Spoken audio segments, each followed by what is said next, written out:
Hey everyone, it's Jamie here with your market update for what happened in the real estate market in the month of October.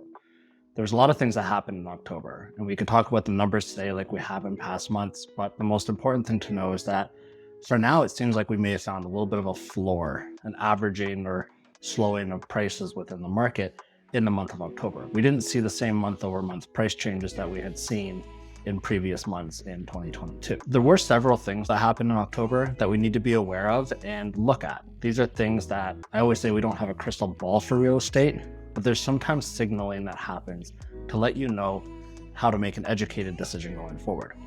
The first thing that happened in the month of October is we saw another interest rate increase. It was actually less than we were expecting from the Bank of Canada. Most people and most banks were estimating another 0.75% increase. We actually only got a 0.5% increase. So this was a little bit of a benefit to buyers and people with borrowing costs right now. And the other thing that was signaled by the Bank of Canada was that the interest rate will continue to rise, but it might be slowing down, and the rate at which it's going to be increasing is going to start to slow. Now, this is some signaling by them to let you know what's going on, but it allows us to take that information and say, okay, in December, we're likely to see another one because they've signaled to us that there's going to be some more increases coming in. That's the next time they will adjust the rates. But going into 2023, it might slow. You might see some smaller interest rate hikes or no interest rate hikes. We don't know, but they're signaling that it might start to slow. The other announcement that we saw in the month of October was from the government of Canada. They came out with new immigration numbers. And the immigration numbers basically were that we're going to be allowing about 500,000 people a year, new immigrants into Canada. That's a substantial number of people. It's about the size of Calgary coming into Canada every single year. And some of the experts have said this is for two reasons. A, we have a lot of open jobs in Canada and we need to fill those positions. So obviously the way to do that is immigration. The other thing that some people are throwing around is that it's there to prop up the housing market, because obviously these people are going to need a place to live, and it'll slow the loss of demand that we're seeing for housing right now in Canada.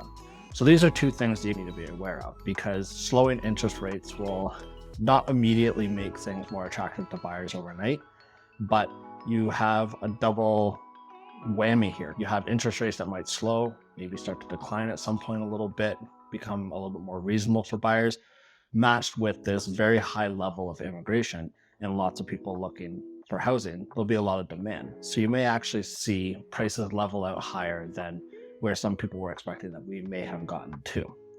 So as in previous months, if you're looking to buy or sell right now, it's a tricky market. If you're buying, you are continuing to balance the pros and cons of buying now versus waiting. If you're moving right now, make sure you're moving for the right reasons and you find a home you love. There's not a huge rush to find something, but if something great comes up and fits into A, what you can afford, but B, also offers good value, I wouldn't be hesitant to move on that right now. I would make sure that you're making a move for your life changes. If you're selling your home right now, you got to know a couple of things. We are continuing to see a market where even though inventory levels are low and it might seem like we have few homes on the market, you need to be aware that you need to be doing all the right things. Do everything you can to make your home as attractive as possible.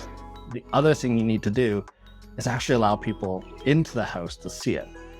Because homes are sitting on the market longer, I understand that having your house on the market, it's a little bit of a pain in the butt.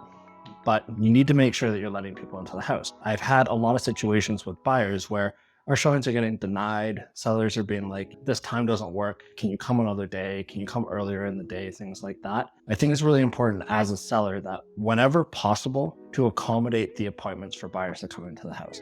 Because that buyer that you turn away or tell them that time doesn't quite work for me, that might be the buyer who would have bought your house. And because they do have choice, they may go buy something else. So as always, if you have any questions or want to dive deeper into the data, the numbers are below. You can click on the link on the YouTube video or in the email, there'll be a link in there. If you have any questions about your situation, each situation is always unique. So reach out and let's chat about yours.